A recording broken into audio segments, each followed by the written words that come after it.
शेरेर माध्यमे बोलছে कि मोहम्मद की मोहब्बत दीन हक के शर्त अव्वल है। आलिम उलमा साहब जरा गौर दीजिए कि मोहम्मद की मोहब्बत दीन हक के शर्त अव्वल है अगर उसी में खामी तो सब कुछ नामुकम्मल है। बोला जावे ना सुभान अल्लाह। अरे पूरा मुजमा बोल दीजिए सुभान अल्लाह। आज के आलिम उलमार शाने सुभान अल्लाह দুটো আমি শের আমি বলতে চাই, আপনারা রাজি আছেন শুনতে? একবার নবীর ভালোবাসায় বলুন ইয়া রাসূলুল্লাহ। আপনারা যে এখানে বসে আছেন কিসের জন্য বসে আছেন? সুবহানাল্লাহ সুবহানাল্লাহ, সেই সম্বন্ধে আলোচনা চলবে, কিন্তু দুটো শের আমি গজলের মাধ্যমে আমি বলতে চাই, আপনারা নবীর মোহাব্বতে শুনবেন, দিনকে মানওয়ার করবেন। সুবহানাল্লাহ, ইশকের রাসূল আপনাদের দিলের মধ্যে হয়ে যাবে। তো একবার পুরা মজমা বল দিজিয়ে সুবহানাল্লাহ।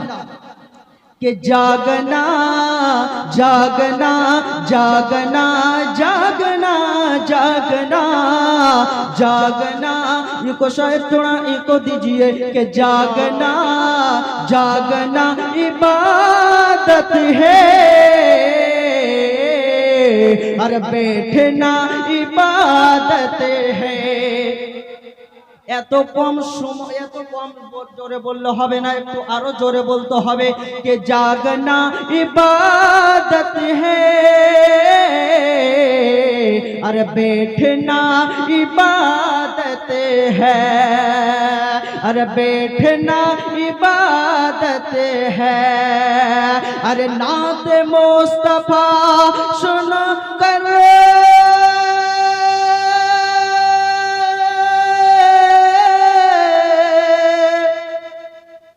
बोलून कि नात मुस्तफा सुन कर अरे झूमना इबादत है,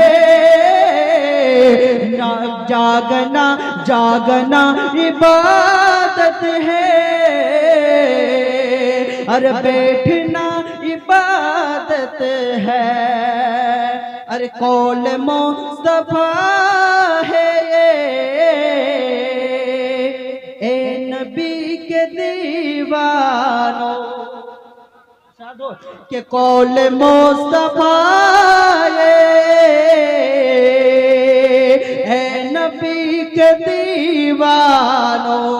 अपना আমরা সকলে নবীর দিওয়ানা, তাই কিনা? সবুত দিতে যান কিনা? তো আপনারা সকলে বলেন ইয়া রাসূলুল্লাহ, জোরে বলুন ইয়া হাবিবাল্লাহ। कि कौल मुस्तफा है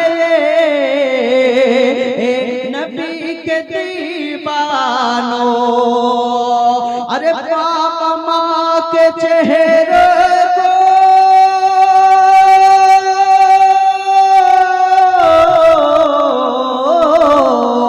अरे बाप माँ के चेहरे को अरे देखना इबादत है, कि जागना इबादत है, अरे बैठना इबादत है। एक मर्तबा मचल के कहिए सुभान अल्लाह। लास्ट छंद बोलते चाहिए आलिम उलमार शान, आलिम उलमा के लिए बोल रहा हूँ। एक मर्तबा पूरा मजमे कहिए जी सुभान अल्लाह। कि नाज कर मुक़द्दर पर तू भी सुन ले नासिर, नाज कर मुक़द्दर पर ए नबी के दीवानों, अरे नाज कर मुक़द्दर पर बैठे हैं जितने सारे अरे आलिमों के चेहरे को, अरे आलिमों के चेहरे को अरे देखना इबादत है। सुभान अल्लाह। आलिम उलमार शाने একবার নারে লাগাতে পারবেন না? দেখতে চাই সচ্চা আশিকের রাসূল কে আছেন? আলিম উলমার শানে নারে माशाअल्लाह सुभान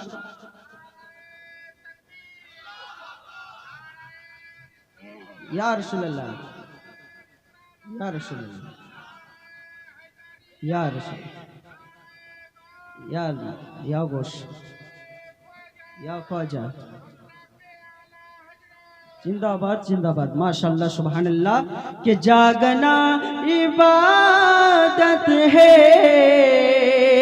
अरे बैठना इबादत है बाबा जो मुसलमान तो आज के এই যে জায়গাতে বসে আছেন আপনারাও ভাগ্যবান যিনারা এখানে আছে তিনারাও ভাগ্যবান কারণ বাবা যে মুসলমান যেখানে আল্লাহ এবং আল্লাহর রাসূলের গুণগান হয় যেখানে আল্লাহ এবং আল্লাহর রাসূলের গুণচর্চা হয় যেখানে আল্লাহ তে কুরআন মাজিদ থেকে তেলাওয়াত হয় সেখানে সেই মাহফিলে খোদার ফেরেশতারা পর্যন্ত হাজির থাকে বলুন এই জন্য শেরের মাধ্যমে আলা হযরত আজমুল বরকত হাজির রবি रहमतुल्लाह अलैह सच्चा राजा अच्छा राजा प्यारा राजा आपके राजा मेरा राजा फरमा रहे हैं कि जहां जिक्र हबीब होता है वहां खुद खुदा भी करीब होता है आलिम उलमा बोल दीजिए कि जहां जिक्र हबीब होता है वहां खुद खुदा भी करीब होता है और इन महफिल में वाला बैठने आदमी इन महफिल में बैठने वाला आदमी बड़ा खुशनसीब होता है बोलो তাহলে বোঝা গেল যেখানে আল্লাহ এবং আল্লাহর রাসূলের গুণগান হয় সেই মাহফিলে যে ব্যক্তিরা বসে থাকে তারাও বড় ভাগ্যবান কারণটা হচ্ছে এটাই সেখানে খোদার ফেরেশতা পর্যন্ত হাজির থাকে আর যেখানে খোদার ফেরেশতা হাজির থাকে সেখানে আল্লাহ রাব্বুল আলামিনের রহমতের ঝর্ণা ঝরতে থাকে বাবাজি মুসলমান আজকে আপনি গানের মাহফিলে যদি যেতেন সেখানে মরে যদি যেতেন তাহলে আপনার গুনাহগার হয়ে আপনি মারা যেতেন বাবাজি মুসলমান আপনি যদি কোনো অন্য মাহফিলে যেতেন যদি মারা যেতেন তাহলে আপনি গুনাহগার হয়ে মারা যেতেন কিন্তু কসম খোদা আজকে এই যে মাহফিলে বসে আছেন আজকে যদি আপনি মৃত্যু গ্রহণ করেন তাহলে সুবহানাল্লাহ সুবহানাল্লাহ আপনার গুনাহ খাতা maaf করে জান্নাতে টিকিট পেয়ে জান্নাতে চলে যাবেন বাবাজি মুসলমান পবিত্র কালাম থেকে আমি পড়েছিলাম খোদার কালাম কি ইন্না দীনা ইনদাল্লাহিল ইসলাম আল্লাহ পাকের মনোনীত ধর্ম বেস্ট ধর্ম সেটা হচ্ছে পবিত্র ইসলাম আর সেই ইসলামের মধ্যে আছে আল্লাহ পাক আমাদেরকে সেই ইসলামকে কায়েম দায়েম করার তৌফিক করেন বলাও ভাষার মধ্যে যদি হয়ে থাকে ভুল ত্রুটি ছোট হিসাবে আমি ক্ষমা চাইছি আপনারা ক্ষমা করে দেবেন আসসালামু আলাইকুম ওয়া রাহমাতুল্লাহি ওয়া বারাকাতুহু মাশাআল্লাহ।